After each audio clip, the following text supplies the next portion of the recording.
인기죠.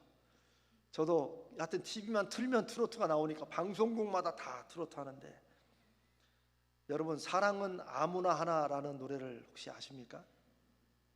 여러분들은 너무 경건해서 잘 그런 거 모르시지만 저는 그런 거 잘 압니다.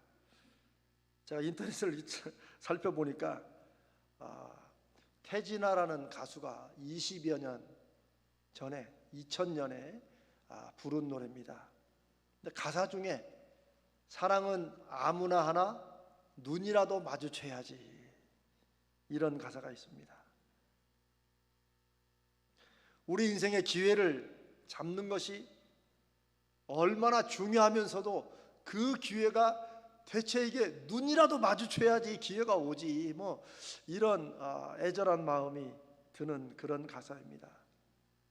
그런데 인생에서 어떤 절호의 기회를 잡게 된다는 것은 우리가 너무나도 바라는 일이면서도 한편으로 이 기회에 비밀 아닌 비밀이 있습니다.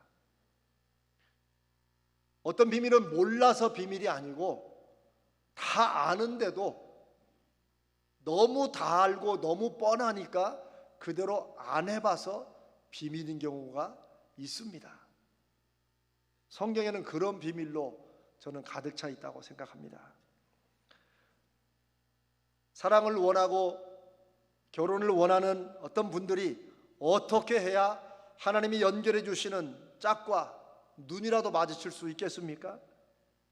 쉬운 얘기로 집에서 기도만 하면서, 골방에서 기도만 하면 그 짝과 눈이 마주치겠습니까? 아닙니다. 집을 나서야 합니다. 기도한 사람들은 그 기도에 응답하실 하나님의 응답을 찾아 나서야 되는 줄로 믿습니다. 저는 이게 제 삶의 고백입니다. 기도하는 사람은 하나님이 기도 중에 마음을 바꿔주십니다. 기도하는 사람은 기도 중에 하나님이 마음의 새로운 결심을 하게 하십니다. 기도를 똑같이 오랫동안 하는데도 내 마음도 안 바뀌고 뭔가 해야겠다는 결심도 안 들면 그 기도는 다시 생각해 봐야 됩니다. 성령이 역사하시는 기도는 어제의 기도와 오늘의 기도가 달라질 수 있습니다. 마음 자세가 다르고 하나님이 인도해 주시는 무언가가 있게 되어 있습니다. 다윗이 골리앗과 싸움을 하게 된 기회만이 아니라 하나님께서는 인류 역사를 통해서 기도하는 사람들, 성령의 인도하심에 순종하는 사람들을 사용하셔서 하나님의 엄청난 계획을 이루어 가십니다. 기도한다는 것은 내가 순종한다는 것과 같은 말이라고 해도 틀리지 않을 것입니다. 신실하신 하나님, 합력하여 선을 이루시는 하나님 향한 믿음을 가지면,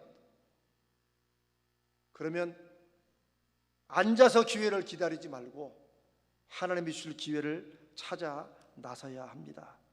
그러면 대체 어떻게, 어디로 기회를 찾아 나서야 하는가? 오늘 다윗이 골리앗을 만나게 된 계기 속에 아주 중요한 교훈이 있습니다. 그것은 저는 두 가지로 봅니다. 첫 번째는 때로 기회는 일상에, 우리 사는 일상생활에 사소한 것에 순종할 때 기회를 만날 수 있고 잡을 수 있다는 것입니다. 다시 말해 기회는 눈으로 보는 것이 아니라 순종으로 볼 수 있습니다. 이 말을 여러분 잘 마음속에 새겨두십시오. 기회를 찾아 나서는 일이 꼭 뭔가 대단하고 큰 이런 일만은 아니라는 것입니다. 여러분, 우리가 아까 성경을 읽었는데 다윗이 골리앗과 싸움을 하게 된 계기는 무엇이었습니까? 아버지의 심부름이었습니다.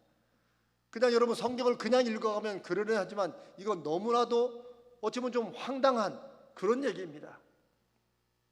아버지의 심부름으로 전쟁터에 나가 있는 형들의 안부를 살피러 갔다가 골리앗을 만나게 되고 골리앗과의 싸움에 끼어들게 되고 골리앗을 이기게 되고 그 다음부터 다윗의 인생이 새로워지게 됩니다. 전쟁터에 어떻게 심부름 갑니까? 3000년 전 일입니다. 우리나라 옛날에 조선시대 영화들 보면 싸울 때 또 뭐 갔다가 또 추수하러도 가고 뭐 이런 거 있었지 않았습니까? 얼마든지 그런 일이 있을 수 있죠. 그냥 쉽게 말하면 후방 지원한다. 여기서 식량 같은 것도 좀 공급해주고 그렇게 보시면 되겠습니다. 우리가 성경 말씀을 통해서 놓치기 쉬운 부분은 바로 이런 겁니다. 우리는 어떤 위대한 일은 엄청나게 중요한 일이나 어떤 계기를 통해서 일어난다고 막연히 생각합니다. 그 위대한 일이 이런 작고 사소한 일을 통해서 시작될 수가 없다고 그냥 막연히 생각하는 거죠. 하지만 아닙니다. 다윗과 골리앗의 대결은 오늘 성경이 말씀하시기를 어떤 면에서 참으로 어이없게도 다윗의 8 형제 중에서 3명, 위로 3명은 이제 전쟁에 나갈 만한 나이가 됐으니 3명은 전쟁터로 나가고, 그럼 몇 명 남았어요? 5명 남았잖아요. 그런데 왜 하필 막내가 심부름가요? 모르죠. 아버지 이새가 그래도 막내가 제일 심부름을 잘하든지 아니면 얘가 하는 일이 별로 할 일이 없든지 그 중간에 형들 4명은 가서 양떼들 살피고 우리 말하면 농사도 지어야 되니까 이래서 그냥 막내니까 어쩔 수 없이 늘 아버지 심부름을 하는 사람이니까 그냥 심부름을 가는, 그냥 물건 전달하러 가서 안부나 살피고 오는 이런 일을 통해서 다윗 한 사람의 일생만이 아니고 이스라엘의 엄청난 역사가 이루어진다는 것입니다. 하나님이 때로 우리 인생에 이렇게 역사하십니다. 하나님이 왜 이런 것을 이렇게 자세하게, 그냥 다윗이 믿음으로 골리앗을 이긴 장면만 넣으면 되지 왜 굳이 심부름을 했다는 이런 얘기를 성경에 자세히 기록했을까를 우리가 생각해 봐야 됩니다. 여러분, 제가 이제는 말할 수 있다. 제가 이제 우리 교회에 청빙받아 사역을 한 지 1년 됐는데 저와 우리 가자제일교회 만남이 사실 여러분 막 제가 엄청 막 기도 막 해가지고 막 환상을 보고 온 것 같지만 제가 솔직하게 이 말씀을 근거로 해서 말씀을 드려보겠습니다. 저도 정말 일상의 우연을 통해서 순종을 통해서 여러분과 만나게 되었습니다. 이제는 말할 수 있다. 제가 말씀을 드리겠습니다. 저는 당시 작년에 사랑의 교회에서 7년째 사역을 하고 있는 중이었습니다. 여러분 아시는지 모르지만 우리 이제 청빙위원회 계시는 분들은 아실 겁니다. 한국 교회에서는 요즘에 만 55세까지를 담임 목사 지원의 자격으로 두는 경우가 굉장히 많습니다. 55세 넘어가면 청빙 지원 자격도 없는 거예요. 저는 우리 가자지혈교회 청빙 지원을 하기 전에 한 2년 전에 이미 그때가 만 55세 직전이었는데 김포에 있는 어느 좋은 교회에 제가 청빙이 되었었습니다. 그런데 이 청빙을 진행하면서 지금 이제 그 사랑의 교회 저희 담임 목사님이었던 오정일 목사님께 미리 말씀을 드리지 않고 그냥 진행을 한 거예요, 조용히. 근데 이걸 이미 청빙은 다 됐고 이제 교회에서는 언제 이제 오시는가 날짜를 잡는 중인데 제가 고민이 된 거예요. 그래도 오 목사님은 저를 믿고 큰 일들이 많이 맡겼는데 제가 갑자기 쑥 빠져야 되니까. 그래서 사역 보고를 할 일이 있어서 당회실에 이제 미팅을 하는 중에 저하고 목사님하고 둘이 이제 하는 중에 제가 이제 언제 기회를 잡아서 이제 말씀을 드리나. 그런데 정말 깜짝 놀랐어요. 정말 이게 그 성령의 역사인 것 같아요. 갑자기 오 목사님이 아니 이 목사님 나하고 평생 같이 가기로 했는데 왜 다른 교회를 가려고 하십니까? 어디서 얘기를 들었든지 하여튼 그런 그 얘기를 아는 사람이 별로 없었을 건데 갑자기 훅 물어보는데 제가 그 순간에 저는 그냥 하나님의 음성으로 들었습니다. 이렇게 가면 안 되겠구나. 그래서 그 교회 제가 직접 찾아뵙고 정말 죄송하게 되었다고, 정말 이래서는 안 되는데 제가 정말 못 가게 되었다고 정말 100배 사죄하고 그리고 청빙을 포기했습니다. 그때가 이제 만 55 막 되기 직전입니다. 그 사건 이후로 저는 이제 담임 목회에 대한 제 마음을 접고 저에게 주어진 사역에 최선을 그냥 다하고 있었습니다. 근데 항상 문제는 여전히 제 마음속에 이 담임 목회에 대한, 담임 목회가 무슨 대단한, 이거보다도 이렇게 여러분과 함께 제가 준비한 말씀을 함께 말씀으로 전하고 나누고 같이 또 이런저런 일을 하고 같이 기도하고, 여기에 대한 이 열정이, 이 마음이 한 번씩 이렇게 올라오는데, 그러면 정말 속된 말로 사람 미치겠는 거야 이게. 그러면 진짜 갔어야 되는데 그때는 또 안 갔다가 이 마음이 계속해서 이게 꺼지지 않는 거예요.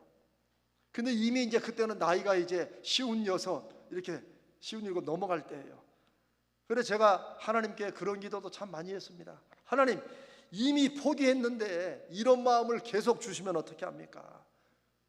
이 마음을 없애주시든지 뭔가 수를 좀 내주시라고, 그런 기도도 저는 참 많이 했었습니다.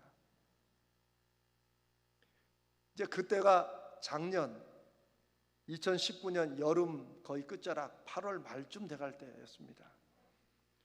저는 이제 어찌다 보면 1년에 한 서너 번 정도 이제 같이 공부했던 친구 목사들과, 나이는 좀 어리지만 이런 이제 후배 목사들하고 보통 이제 월요일쯤에 이렇게 같이 만나서 얘기도 하고 식사도 합니다. 1년에 몇 차례 있는데, 근데 그날따라 주일 저녁에 전화가 왔어요. 갑자기. 그래가지고 이 목사 우리 모처럼 모여서 식사나 하고 얘기나 하자고. 근데 저는 주일날 저녁이면 사역에 지쳐가지고 잘 안 갑니다, 모임에. 그래서 마침 그때 또 피곤하기도 하고 해서 못 간다고, 그냥 다음에 보자. 왜 갑자기 주일날 모이냐, 월요일날 모이지. 그리고 그냥 안 간다고 했는데, 옆에서 어떻게 제 아내가 그 기도를, 제 전화를 듣더니 저한테, 아니 당신 하나님 앞에 그렇게 기도하면서 하나님이 어떻게 역사할지 모르는데 순종해야 한다고, 하나님이 어떻게 역사할지 모르니까 순종해야 된다, 설교는 그렇게 해놓고 당신은 왜 안 하냐, 꼭 아픈 데를 꼭 찔러요. 그러면서 당신은 왜 앉아만 있냐, 친구들 만나러 가자는 거예요. 근데 아내가 뭘 알고 그러는 게 아니고 그냥 아내는 그냥 가자는 거예요, 매 일상에. 그래서 제가 이제 하나님께는 순종을 못했어도 또 아내에게는 순종하는 사람이라도 하자 해서 이제 아내 말을 듣고 제가 피곤한 몸을 이끌고 제가 이제 김포에 있는 그 지역에 우리 친구들을 만나러 갔습니다. 근데 친구 목사를 만나면 뭐 하겠어요? 이런저런 얘기하면서 웃기도 하고 밥도 같이 먹고 그냥 일상적인 만남을 진행하는데, 갑자기 후배 목사인데, 저하고 나이는 몇 살 차이 나는데 친구처럼 늘 지내는 후배 목사가 갑자기 그러는 거예요. 재명이 형은 왜 담임 목회를 안 하는지 참 답답하다고. 아니 남 속 터지는 얘기를 하는 거예요, 갑자기 밥 잘 먹다가. 그래서 저도 답답해서, 야 김 목사, 이제는 나이도 끝났어, 하고 싶어도 못해. 그때가 이제 제가 이제 57이 이제 만 57이 들어가들 때입니다. 그럴 때 그 친구 하는 말이, 아니 담임 목회할 마음은 있고, 내가 야 마음은 늘 있지. 근데 갑자기 그 친구 목사가, 잠깐 내가 아는 제자가 사역하는 교회가 있는데 거기서 담임 목사를 청빙하는데 나이 제한이 없다고 그러더라. 사실 그런 교회는 없거든요. 나이 제한을, 상한선을 두지 않는 교회는 저는 20몇 년 30년 가까이 목회하면서 가자주의교회를 처음 봤어요. 정말로. 제가 한번 나중에 장로님께 한번 묻고 싶어요, 왜 그러셨는지. 그래 누군가한테 전화를 해서 확인을 해보는 거예요. 이제야 말할 수 있다. 그 전화를 받은 분이 정기욱 목사님이에요. 정기욱 목사님이 제 후배 목사의 학교 제자였어요. 이쪽 교수였고.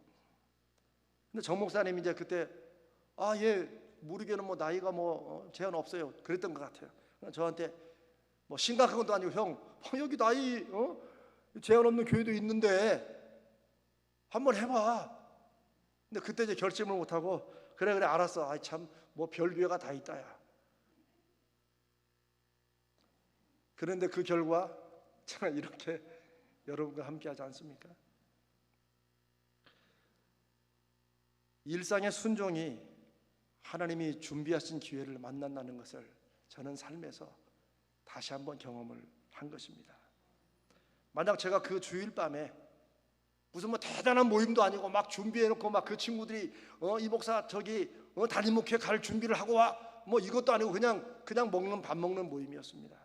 근데 하필 그날따라 더 피곤해서 주일날 저녁에 저는 웬만하면 누구 만나러 가지 않는데, 만약 제가 그래서 참석을 안 했다면 아내가 저한테 그 말을 한 번 더 했을 때 이 사람이 하필 꼭 이럴 때 피곤하게 한다고 시끄러 이렇게 하고 제가 만약에 안 갔다면, 그럼 아마 저는 이런 기회가 있는지도 모르고 또 계속해서 또 제 나름대로 살아가지만 마음속에 불길을 또 하나님께 꺼주시라고 기도하고 있었겠죠.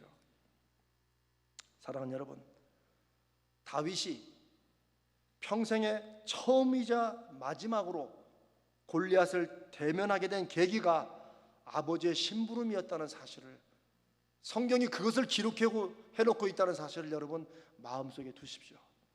성경은 불필요한 것은 우리에게 뭔가 알아야 되지 뭐 꼭 알아야 될 게 아니면은 성경에 기록해 놓지 않는다고 저는 믿습니다. 얼마나 하시고 싶은 말씀이 많은데 뭐 아버지 심부름 간 것이 별로 중요하지도 않으면 굳이 왜 심부름 갔다고 치즈 10덩이 가져가고 뭐 이건 누구한테 주고 이런 얘기를 왜 기록을 해놓겠어요? 믿음으로 골리앗을 물리치고 이스라엘을 구하는 위대한 결과를 위해서는 뭔가 좀 기막히고 대단한 과정을 통해서 일이 진행되어야 될 것 같지만, 하나님께서는 일상의 작은 일들을 통해서 그 일에 그냥 순종을 통해서 하나님이 일을 이루어 가실 때가 있다는 것입니다. 별일도 아니고 뭐 늘상 하던 심부름 그날따라 그냥 한 번 더 가는 것이었습니다. 그런데 하나님은 그런 다윗의 순종을 통해서 일을 하신 것입니다. 우리의 신앙생활도 우리 믿음으로 사는 인생도 마찬가지입니다. 하나님의 영광을 위한 일도 비슷합니다. 하나님의 역사와 기적은 여러분의 일상생활과 동떨어진 것이 아닙니다. 뭔가 특별히 하늘에서 뭔가 막 불이 번쩍번쩍하고 여러분이 막 몇십 일을 금식기도 하고 그래야만 하나님이 꼭 역사하시는 게 아닙니다. 우리의 평범한 일상생활 속에서 역사하시고 일하시고 부르시는 그 하나님의 손길을 여러분 볼 수 있어야 됩니다. 그게 믿음의 눈을 뜬다는 것입니다. 그게 믿음의 귀를 연다는 것입니다. 평상시는 스쳐 지나가던 얘기가 어느 순간 마음에 그냥 한번 해볼까? 그럴 때 순종해보는 것입니다. 순종했더니 아무 일도 안 일어날 수도 있겠지요. 그러나 그렇다고 무슨 큰 손해보는 것도 아니지 않습니까? 하나님이 어떤 기회에 어떻게 사용하실지 모른다는 그런 하나님의 역사하심에 대한 순수한 기대가 있을 때 하나님이 쓰시는 것을 많이 경험하게 됩니다. 이것이 일상 속에 있는 우연을 통해서 만나게 되는 하늘의 기회의 법칙이라고 저는 믿습니다. 두 번째는, 기회를 만나는 것은 일상의 사건을 기회로 만들 준비가 되어 있어야 됩니다. 준비가 되어 있어야 돼요. 즉 제가 그랬죠. 기회는 눈으로 보는 게 아니라 무엇으로 본다고요? 순종으로 본다. 두 번째는, 기회는 손으로 잡는 게 아니라 마음의 가슴의 열정으로 믿음으로 붙잡는 것이다. 다윗이 골리앗을 보았다고 해서 바로 대결을 할 수 있는 게 아닙니다. 그 전쟁터에서 다윗이 오기를 기다리고 있는 게 아니에요. 무슨 말입니까? 여러분, 성경 우리가 13절 16절에 보면 그 블레셋 사람이 40일을 아침 저녁으로 나와서 몸을 나타냈다. 골리앗은 이미 40일째 이스라엘 군사들을 향해서 나하고 한판 붙자고 지금 얘기하는 거예요. 그러면 왜 다른 그 백전노장들도 많을 건데 그 군사들에게는 왜 골리앗과 싸우는 기회가 안 되는 거예요? 그걸 생각해 보셔야 됩니다. 왜 다윗에게만, 우연히 심부름 같던 다윗에게만 골리앗과 싸우는 기회가 되는 걸까요? 그 기회는 누가 붙잡습니까? 다윗이 붙잡는 거예요. 사람이 붙잡는 거예요. 수십만의 이스라엘 군대가 있었지만 그들에게는 골리앗은 기회가 아니라 피하고 숨을 두려운 적이었다는 사실이에요.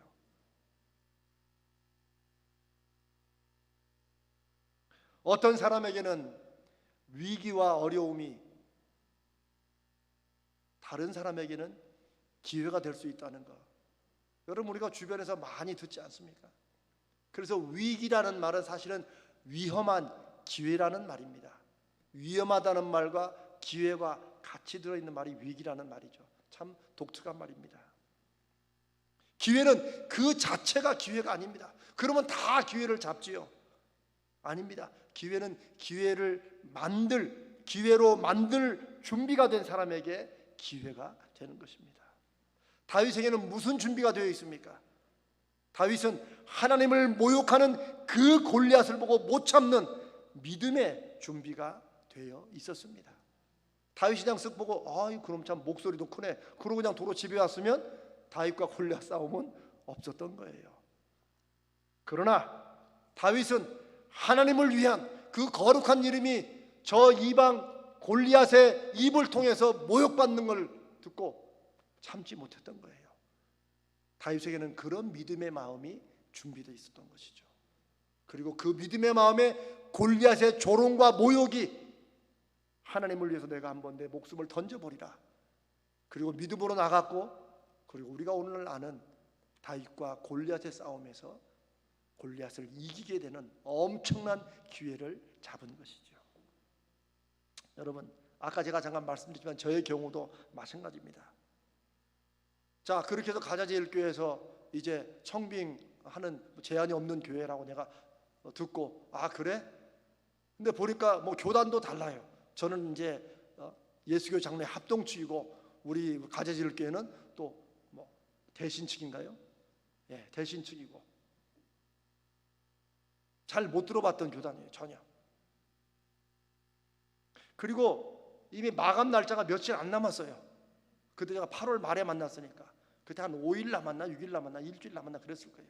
근데 뭐 청빙 지원서 준비하는 게 대충 그냥 앉아가지고 뚜루룩 치면 되는 게 아니고, 이 교회에서 어떤 사람을 필요로 하는지 저하고 맞는지 뭐 이런 거를 그래도 연구도 하고 이렇게 해서 보내야 되는데, 만약 제가 이런저런 핑계로 늦었어 이미, 진작 말해주지, 우리 그런 얘기 많이 하죠. 진작 말해주지. 아니면 귀찮아했으면 언제 그걸 또 청빙 지원서를 또 쓰고, 교단도 다르고. 제가 댔을 핑계는 한 10가지는 됩니다. 근데 그렇게 핑계대고 안 했으면 어떻게 할 뻔했어요? 저는 큰일 날 뻔했죠. 왜? 여러분을 못 만났으니까. 여호와 삼마의 비전을 이룰 여러분들을 못 만났으니까 정말 큰일 날 뻔했지요. 그래도 감사한 건, 저는 그럴 때는 그래도 기도하는 것은 하나 있다는 게 감사합니다. 저는 힘든 일, 답답한 일, 그런 게 있으면 어떨 때는 포기하기도 하지만 어떨 때는 최소한 하나님의 뜻이 무엇인지 제가 아내와 함께 기도하는 것은 있습니다. 그래서 하나님 앞에 기도해서, 하나님 이거 어떻게 해야 됩니까? 우연히 그냥 이렇게 해서 청빙 제한에 나이가 없는 교회가 있는데, 뭐 교단으로 다 다르고 지금 시간도 얼마 안 남았는데 하나님 어떻게 합니까? 기도 아내하고 얘기를 하고, 결론은 여보 한번 해봅시다. 우리가 언제 뭐 교단 따지고 사역했고 하나님의 교회를 하나님이 운영하시지. 또 그때는 또 똑똑해요, 또 아내가. 그래서 제가 그런 마음으로 그냥 제가 되나 안 되나 보자, 저는 그렇게 교회를 지원하지 않습니다. 저는 기도하는 마음으로, 하나님이 또 혹시 제가 워낙 목회에 대한 갈망이 있으니까 그 불길이 계속 꺼지지 않으니까 그래도 하나님께서 거기에 대한 또 답을 주시나 싶어서, 정말 아마 제 주변에 사랑의 교회 제 많은 동역자들이 제가 57살쯤 돼가지고 교회를 지원한다면은 아마 다 말렸을 거예요. 이 목사 안 돼. 그냥 그거 써놓은 것이지 그 나이 든 사람을 왜 뽑겠나. 제가 왔더니 어떤 분이 그러시다고 그러더라고요. 새로운 목사님 어떠니까 나이 드신 목사님이 오셨어 그러더라고요. 그랬다고 하더라고요. 뭐 그거 어떡합니까, 사실인데. 제가 여러분과 함께 1년을 지내고, 그리고 누구 말대로 목회를 시작하자마자 이 코로나19가 터지고, 저는 인생에서 우리의 일들은 때로 우리가 왜 그런지 이유를 모르지만 그럴 때는 가만히 기도하며 기다리면 하나님께서는 언젠가 그 뜻을 밝히 보여주시리라 믿습니다. 그걸 막 굳이 막 지금 알아내려고 속 태우고 그럴 필요 없는 거예요. 그냥 이 코로나19 있으니까 그럼 또 교회 또 수리도 하고 뭐 이러면서 가는 거죠. 여러분과 또 기중기 같이 기도하면서 오히려 이 코로나19 때 우리 하나님께서 우리 교회에 또 사명을 주시잖아요. 한국교회를 회복하는 그런 일에 우리 교회를 혹 사용하시는 게 아닌가. 그래서 혹이라는 말을 던지는 건 참 중요합니다. 하나님, 혹 이 일이 그런 것입니까? 하나님, 혹 이 만남이 그런 것입니까? 왜요? 성령의 인도하심은 일상의 아무것도 아닌 일을 통해서 우리에게 위대한 일의 첫 발자국을 내밀게 하는 일일 수도 있기 때문입니다. 사랑하는 여러분, 저와 여러분 눈에 우연처럼 보이는 일을 통해 오랫동안 준비하신 일로 이끄시는 하나님의 역사하심을 믿읍시다. 여러분의 가정에서나 여러분 사업이나 여러분 직장이나 하나님이 살아 역사하신다면 여러분의 일상 속에서도 하나님이 무언가 기회를 갖고 여러분에게 말씀하시는 것입니다. 우리는 그저 막연하게 쉽게 기회가 그냥 이마에다가 나는 기회요 하고 이렇게 다가올 거라고 생각하지만 아닙니다. 기회는 변장을 하고 나타납니다. 어떻게 해요? 때로는 어려운 일로 변장하고 여러분에게 나옵니다. 때로는 귀찮은 일로, 때로는 나는 안 돼 그런 일로, 때로는 별거 아닌 일로, 때로는 낯선 일로 하나님이 주시는 기회가 여러분에게 다가올 수 있습니다. 역사를 보면 기회를 기회로 보지 못하고 놓친 경우들, 그런 사람들 얘기가 많습니다. 여러분, 사운드 오브 뮤직이라는 아주 유명한 영화가 노래로 하는 영화가 있죠. 거기에 줄리 앤드루스라는 지금도 전설적인 여자 배우로 알려진 줄리 앤드루스가 처음 영화를 찍은 게 바로 사운드 오브 뮤직입니다. 그런데 원래 이 줄리 앤드루스를 뭐 이렇게 응모자를 통해서 뽑으려고 하지 않았고, 원래 이 사운드 오브 뮤직이라는 이 인류 역사에 정말 이 걸작을 만드는 감독은 원래는, 여러분 혹시 바바라 스트라이샌이라고 아세요? 예, 그 팝송 가수 있습니다. 여러분 정말 너무 거룩하시니까 그런 걸 전혀 모르시는군요. 그냥 그렇다고 하세요. 바바라 스트라이샌드라고 아주 유명한 당시에 가수가 있었습니다. 그 사람을 위해서 이걸 만들어 놓은 겁니다. 노래를 워낙 잘하고 연기력도 있기 때문에.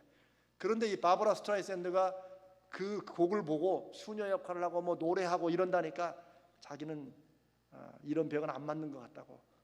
그런데 나중에 몇십 년 후에 바바라 스트라이샌이 후회하기를, 내가 그때 사운드 오브 뮤직을 놓친 것이 일생일대의 내 실수였다, 이렇게 유명해질 줄 몰랐죠. 여러분, 신지혜라고 골프 선수가 있습니다. 여고생의 몸으로 국내에 우승을 했습니다.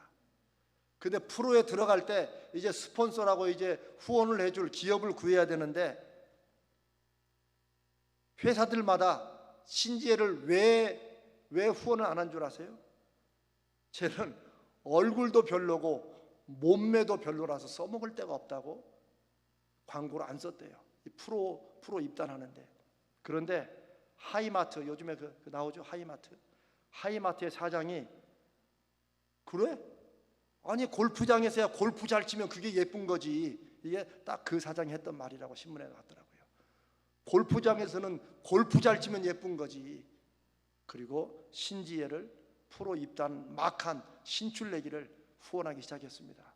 그리고 신지혜가 LPGA 세계 여자 골프 대회 첫 우승을 할 때 하이마트는 광고에 대박을 쳤죠. 왜요? 가장 싼 값으로 너무 좋은 선수를 광고 모델로 썼기 때문입니다. 이런 얘기는 차고 넘칩니다. 하나만 더 해볼까요? 어느 기업이 피겨스케이팅 선수의 중학교 시절에 그 제안을 받았대요. 여기 앞으로 피겨스케이팅의 꿈나무인데 한 1년에 5천만 원만 지원하면 좋겠다. 당시만 해도 피겨스케이팅은 우리나라 올림픽에 뭐 본선 예선도 못 나갈 때 아닙니까? 그런데 거절했대요. 그 회사에서. 왜요? 왜 거절한 줄 아세요? 쟤는 옷걸이가 안 좋아서 어디 뭐 광고에 낼 수가 없다고 그랬대요. 그게 바로 김연아 선수입니다. 그 후로 김연아 선수가 어떤지 아시죠? 귀걸이만 걸치면 귀걸이가 완판되고 옷만 입으면 옷이 완판된다고 하지 않습니까? 지금은 몇십억을 줘도 광고를 딸 수 없는 사람이 김연아 선수라고 하죠. 이런 얘기는 너무 많습니다. 기회가 오지 않아서 내 인생이 이러고 있다고 생각하기 전에 기회는 눈에 보이는 것이, 눈에 보이게 오는 것이 아니라 기회를 볼 수 있는 순종의 눈과 기회를 잡을 수 있는 마음의 열정과 믿음의 열정으로 잡을 수 있는 것입니다. 사랑하는 여러분, 다윗이 아버지의 심부름으로 전쟁터에 갔다는 것, 그리고 골리앗을 보았다는 것, 그리고 골리앗이 하나님을 모욕하는 말을 듣고 가슴에 불길이 타올라서 골리앗과 싸우러 갔다는 것. 사랑하는 여러분, 저와 여러분에게도 우리가 믿음으로 산다고 하면서 이 시대에 하나님의 기회를 막연히 기다릴 게 아니라 순종으로 내 일상에 일어나는 모든 일은 내가 하나님이 일하실 걸 믿고 순종하리라. 그리고 그 일은 나에게 귀찮은 일, 싫은 일, 내가 하고 싶지 않은 일, 내 스타일이 아닌 일 무엇이라도 나는 한번 내 가슴에 믿음의 열정으로 도전해 보리라 하는 그런 결심이 오늘 이 시간에 있으시기를 주님의 이름으로 축복합니다. 그리고 정말 하나님이 여러분을 이 시대에 다윗으로 쓰시고자 하실 때 다른 사람은 기회를 다 놓쳐도 이 말씀을 듣고 결단한 여러분들은 이 시대의 다윗들이 되시기를 주님의 이름으로 축복합니다. 우리 한번 기도합니다.